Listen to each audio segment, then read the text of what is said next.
predicting the market based on where it is today and where it might be going from here. Welcome back to V-Rule. I am doing a subscriber giveaway. Once we reach 5,000 subscribers, giving away the Brilliant Stars ETB along with 5 Pokemon mystery card lots. I actually got some new stuff in to make up my mystery card lots, and I've changed them up, and I think they're awesome now, and I actually have several set aside for other giveaways that I have in mind in the future, but they're all ready to go.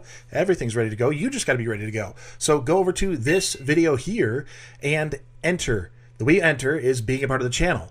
Leave a comment on that video, all right? That's the number one thing you need to make sure you do, but you got to be a part of the channel to actually win. So, like, comment, and subscribe. It's very simple, very easy. Let's dive in. 100% real talk. Just real talk today. I know. We go all over the place. We look at market going up, going down, all sorts of things. I want to have a real talk with you about predicting the market based on where it is today and where it might be going from here. I'm not really interested in predicting the market because no one can. I can't predict it. I can use an educated guess off of the information I have. I could take the research I've done and apply that to a logical sense of where things may be headed. But it doesn't really mean a whole lot beyond guessing. Educated guessing, but still guessing. Pokemon is quite unpredictable. Everything was booming in 2020, 2021 especially, and everyone really was on the same page that there's no way it's ever going to slow down. It's not going to happen. Scarlet and Violet came around. Very exciting. We've gotten rid of the yellow borders. We finally have the silver borders just like in the Japanese cards. This is going to be great. It's going to explode. It's crazy. It didn't explode. It wasn't crazy. There was a little bit of hype still left over from Sword and Shield that got people into Scarlet and Violet, but it was printed into oblivion. And it wasn't really that exciting for a lot of people. I don't know if people fell off because they were scalpers or recent investors, or they were just throwing so much money at it and they realized this isn't going to work anymore, or whatever the case might have been. But the whole hobby, the Pokemon hobby, started tamping down. And Scarlet and Violet was obtainable. Paldea Evolved was obtainable. You could get Obsidian Flames without even worrying about it. We would see the Pokemon Center versions of these ETBs sitting online available for 6, 7, 8 months. A long time they were there. Then the hype started building up around 151 again, even though there were some other really okay sets, and we all thought that. I think the consensus, I can't speak for everybody, some people probably thought it was amazing, others probably thought it was terrible, but the consensus for the entire Pokemon hobby was they're okay sets. Now you look back and go, oh, what I wouldn't give to get Paldea Evolved for $100 a box on the booster box. What I wouldn't give to be picking up Scarlet and Violet all day long at $75 a booster box. I understand that. Hindsight is 20/20. However, at the time, we all thought, it's okay. And then 151 was exciting. This is going to be fun. And the people who were still in the hobby, and even more people who came into it, really got into the 151. But it wasn't impossible to find. It wasn't unobtainable.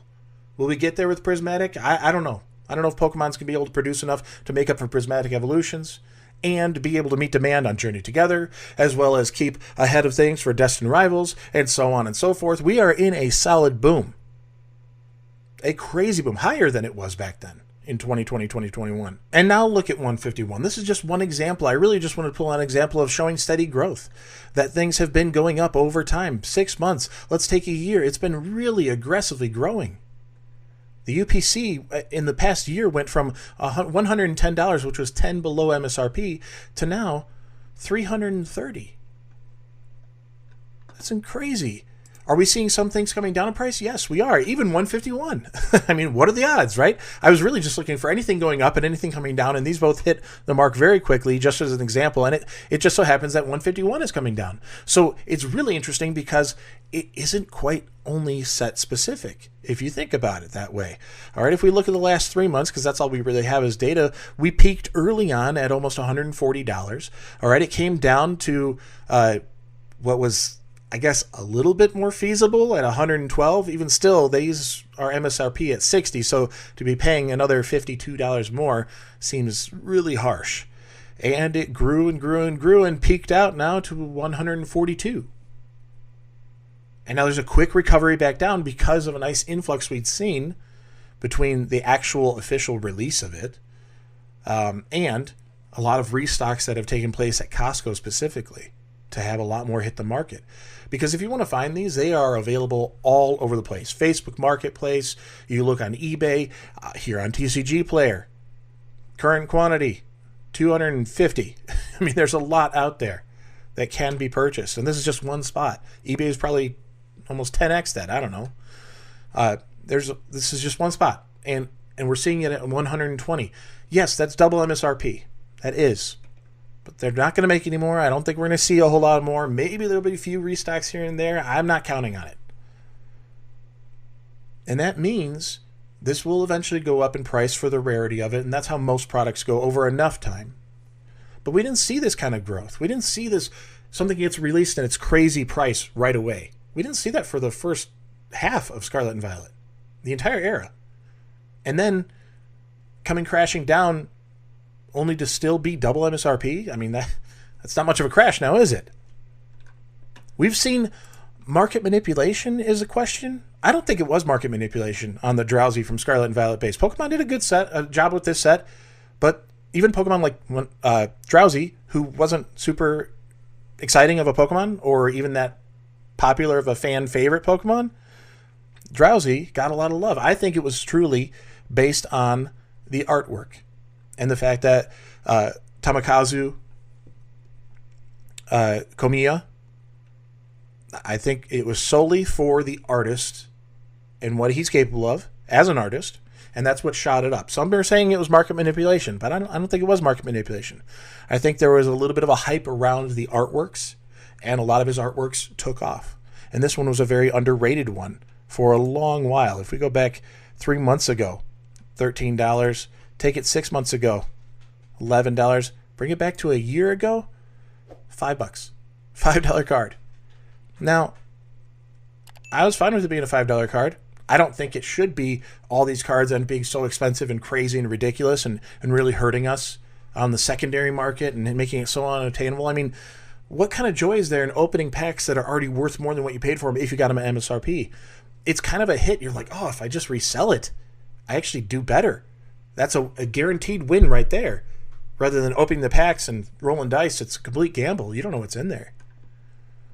Something like this, I don't think it was market manipulation, but there's a lot of speculation that it was some sort of market manipulation of the Pokemon market. Maybe it's the Pokemon single cards or the Pokemon sealed or just the entire Pokemon hobby. I don't know. I'm not really in the camp of market manipulation.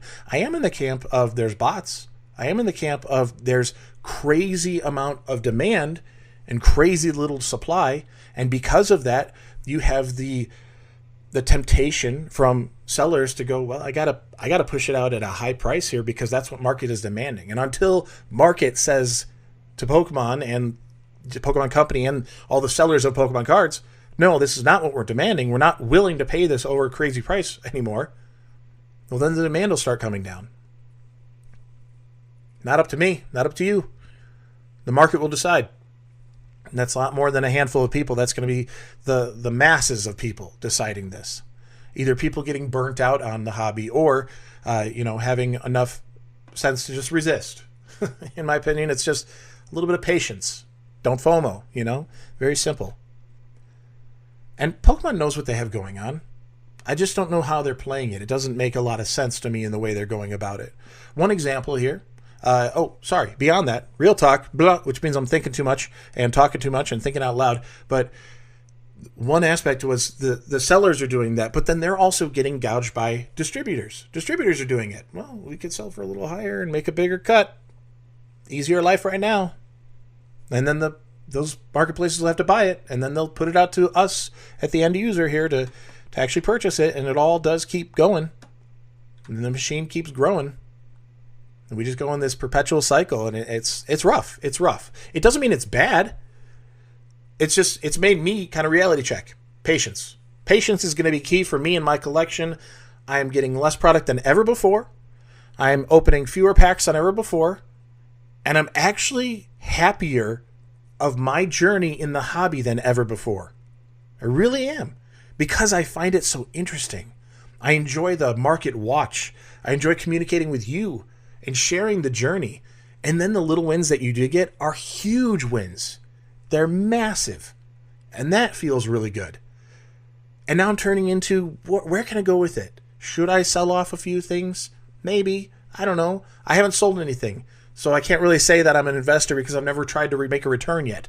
I'm a holder. I'm a hoarder. It's not good. Pokemon hoarding is not the right answer, I don't think. Looking ahead here at Journey Together, this went live yesterday.